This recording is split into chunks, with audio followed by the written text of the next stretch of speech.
बिर्याणी, अंडी याचं सगळ्याचं कॅल्क्युलेशन करणार आहे. पण आज आपण पहिले हे क्लिअर नाही, त्यामुळे मेन्यू आपण काय डिझाईन करायचं हे मी जाऊन पण लगेच आपण एका फोनवर हे करायचे आणि हे आपलं मेन टार्गेट आहे. मग व्हेजमधल्या थाळ्या कसं आहे की भरल्या वांग्याची थाळी आणि आम्ही कसं का कॉन्सेप्ट घेतो, मासवडीची थाळी कशी असते, किंवा अख्खा मसूर आपण बोलतो की अख्खा मसूरला आम्ही ठेचा थोडं पिठलं आमटी आणि कुष्का राईस ही पद्धत आहे. कुष्का राईस हा कोल्हापूरचे कुठे मिळतो, इंद्रायणी सारखाच असतो ना.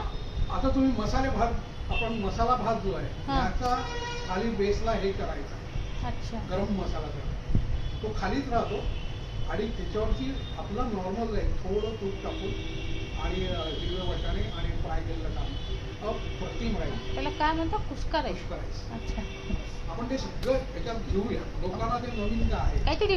आणि आता कसं होईल, आतापर्यंत लोकांना माझं माहिती आहे मेनू काय, आता याच्यापेक्षा नवीन अजून तुम्ही काय देता हा क्वेश्चन असणार आहे. आणि ते नवीन काय आहे तर हे असं एक्झॅक्टली त्यांना खूप जो आहे त्याचा आपण परफेक्ट ॲडव्हान्टेज. आणि त्यांनी ऑनलाईन जे खाल्लं तेच रेस्टॉरंटला खाल्लं तर म्हणतील मला की हे तर आम्ही ऑलरेडी खाल्ले, याच्यापेक्षा अजून दुसरं काय आहे, तर ते काहीतरी पाहिजे. आता मग आपण B+ याला सगळेच 1 लाखाचे पॅकेजचे असेल असं गृहीत धरून चालणार, जरी ITO असेल.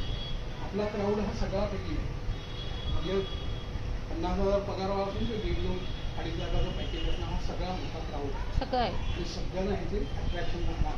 ओके, हो. त्याच्यामुळे आपण सुरुवातीला करताना नॉर्मल ही चिकन थाळी किंवा साधी थाळी, चिकनची साधी थाळी, रेग्युलर आणि स्पेशल, या 3 गोष्टीवरती कॉल. ह्याच्यामध्ये काय देणार जस्ट फ्रेशवाल्याने केलेलं आहे हे, हा आपला लॉन्चिंग पिरियड हा सगळ्यात मोठा डिसाइडिंग फॅक्टर करणार आहे.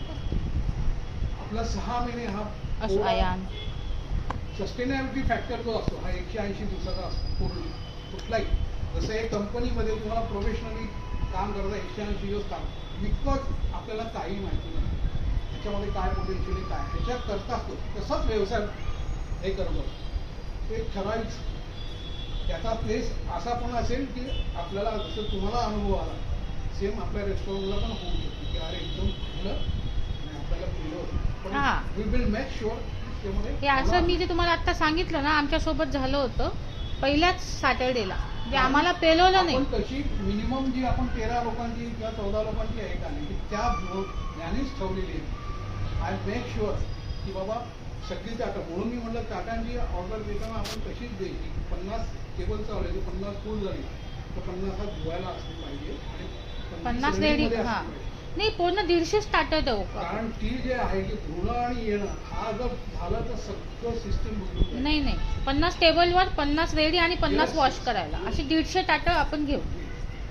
हे असली फक्त करून करायचं. कारण ह्याच्यामध्ये महाराष्ट्रीयन थाळी आणि नॉर्थ इंडियन ज्यांना अपेक्षा आहे थोडं महाराष्ट्र तसेच, पण आपण ही चिकन अंडी मटण ही कोल्हापुरी किंवा वराडी असे नाव द्यायचे, अशाच नावाने घ्यायचं. आपण नॉर्थ इंडियन फॉलोच नाही करत, म्हणजे तिथे यायला नाही पाहिजे. हंडी देणार, तंदूरी रोटी देणार, रस्सा वगैरे आपलं बाकी आहे हे सगळं त्या पॅटर्नमध्ये आपल्याला तो क्राऊड क्रिएट करायचा, त्यांना अट्रॅक्ट करायचा.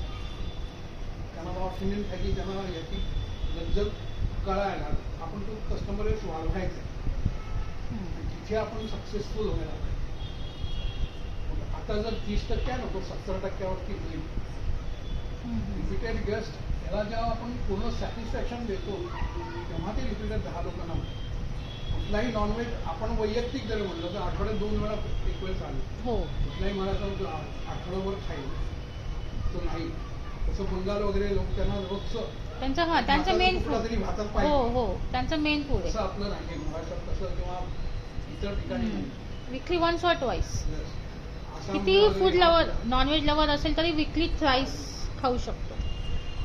आणि हे करायचं सगळ्यात मोठी गोष्ट. आता याच्याबद्दल आता बिझनेसच्या दृष्टीने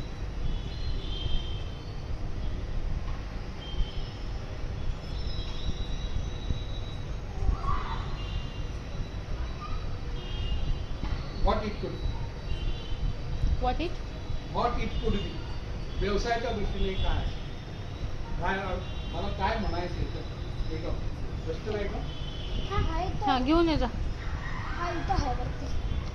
तुमचा हात पुरेल का तिथे? अरे अरे टेबल आणा. हळू हळू हळू हळू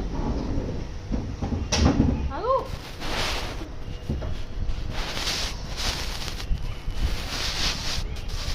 आता आपण जो इनिशियल प्रोजेक्ट प्लॅन बनवला आहे